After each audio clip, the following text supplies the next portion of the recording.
Hello, everyone. Thanks for listening to Vita May Podcast. I'm happy to recommend using Anchor.fm as my podcast tool.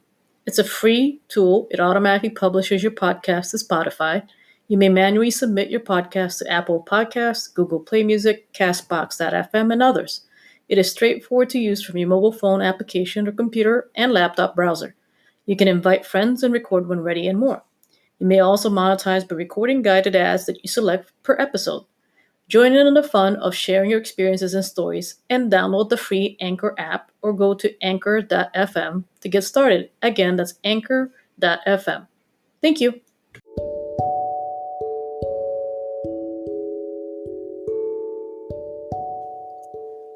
Welcome to Vita May Podcast. The topic today is leadership and useful management toolkits. It's truly an honor and humbling experience to be one of those leaders and managers for different teams and be a mentor to many people around the world. I dedicate this to my friends, my peers, and the many great people that I meet along the way in my journey. A few things to consider when leading a team is understanding the company culture, team dynamics, motivation, enablement, and mentorship support, etc. Being a manager, a supervisor, or leader requires creative problem solving, listening skills, patience, integrity, respect, flexibility, accountability, fairness, being empathetic of others, appreciating the learning journey, and more. It is not just a paycheck. As leaders, we impact people's work and personal life depending on how well or how badly we support them. Every individual will have varying types of support professionally and personally. Never assume that they all work the same way. There are similarities and some patterns, but every person is distinctly unique. Below are some things that I have successfully implemented with my team and provided as guidance for others outside of my business unit. Keep in mind that depending on the job function, culture, demographics, and the size of your team, different techniques will need to be applied. To help provide perspective, my team consists of junior, mid-level, and senior engineers. We work in a consulting firm in various projects that may last a few days, weeks, months, or even years. We expect that our consultants and engineers have time management skills, are proficient with the technology that they support, and know to communicate to the different clients, project managers, the pre-sales, sales, vendors, and partners. Internal business units are integral in helping what we do day to day, from human resources, inside sales representatives, marketing, the leadership teams, advisory boards, etc. Depending on the project, they may travel to different locations or work remotely. I also have at least 2 managing consultants that provide technical escalation, peer review, and support. Regardless of the industries or types of organizations or businesses, some, if not all, of the techniques that I offer may enable you to improve your team's camaraderie and performance. Below are successful micro changes that I have implemented for my team. I continue to adjust and modify as necessary and frequently when some processes do not work. Some of the things that I do for my team are one-on-one bi-weekly meetings with each consultant or engineer. We have an individual development plan that we update and review about every 6 months. It's adjusted depending on schedule. We have a skills matrix tracking so that we can understand the different specialties where they are great at and where we can improve them or give them the support that they need for training. Weekly 1-hour technical training led by different engineers as part of knowledge transfer and also a great way to practice their soft skills. The weekly 1-hour all-hands team call happens every Monday with the delivery engineers, pre-sales like the solutions architects, and project coordinators. The goal of this call is to help ensure engineers have all the time-related project codes to submit their time, escalation support, any announcements that we need to share, etc. The pre-sales team shares their latest project deals that are coming down the pipeline for future projects. It also allows for sharing potential new projects that engineers are finding while interacting with our clients. The project coordinators can check with our team to see if there are updates on projects that have not been provided. We check individual availability for forecasting and for staffing reasons. Lessons learned from the most current projects may be shared as well as shadowing opportunities. It's not limited to just these topics. We also want to share either things that they've recently dealt with that need technical help, or even escalations that we need to address. Also, future potential things that we need to make changes in our process. Below are some books that I recommend for others to read. Mindset by Carol Dweck. I mentioned this book before, and I truly recommend that many start with this book. It's very difficult to find out the different tools that you need without realizing or understanding how you learn.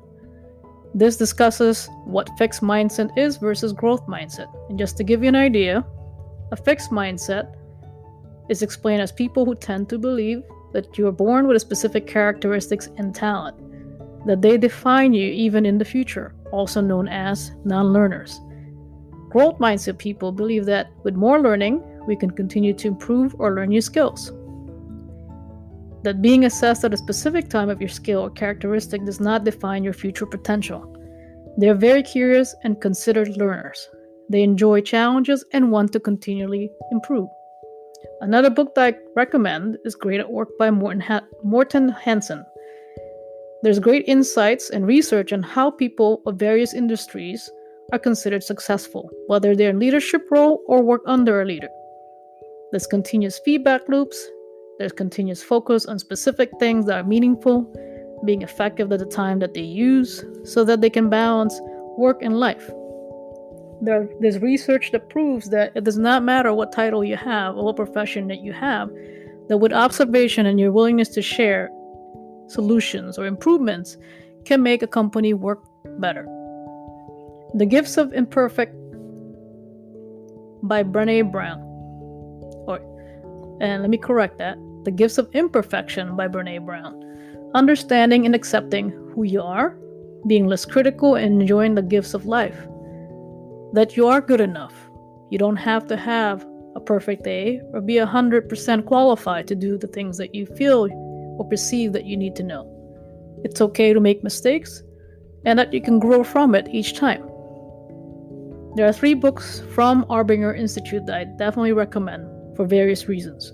The first one is The Anatomy of Peace. This allows us to understand a different perspective that people have and how to put yourself in other people's shoes or lenses. It also tells it in a format where they tell a story similar to a fable, but it's based on reality and facts. Leadership and Self-Deception. That's another book that I recommend as part of the Arbinger Institute.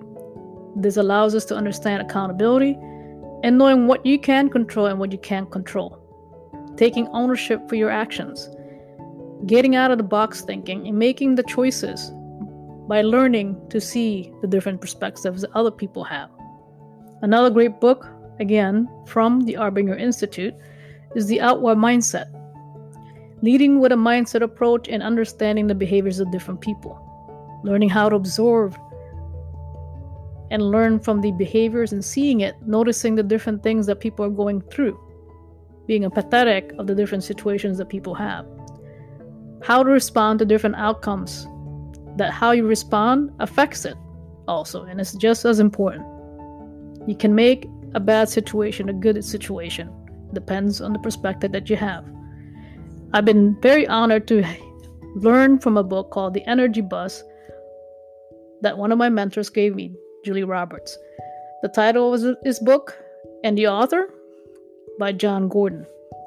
My favorite part from this book is that it talks about how to plan and set your priorities.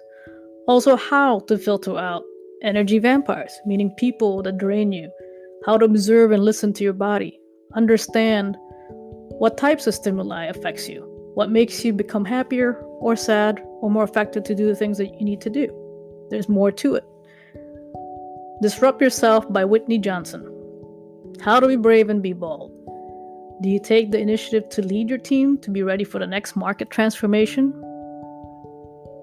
How to handle the different constraints and how to take advantage of your strengths that already exist while continuously evolving. So a lot of this is out there already, but the most common patterns that I've seen is that it's up to you to take the initiative to ask for help, to be willing to learn, to be open to the different perspectives, or what leadership is about. some key takeaways that I want to offer. Be curious. Life is not the end of a destination. It is a journey where you get to experiment and make choices. What are some activities that allow you to savor the moment and it makes you smile, joyful, and fun? Being a leader or manager shouldn't feel like torture. You impact people and can do so in a positive way.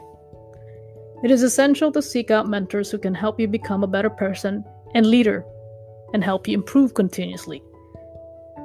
Please make time to learn from others through their experience. Seek out advice and practice them in the most meaningful and effective way. Read books, listen to audiobooks, and podcasts. There are different ways to learn from others. You don't need to experience everything for yourself. Learn from the life lessons that others offer through the different literature out there, whether it's through fiction, to non-fictions, poems, even music, or even art, different expressions.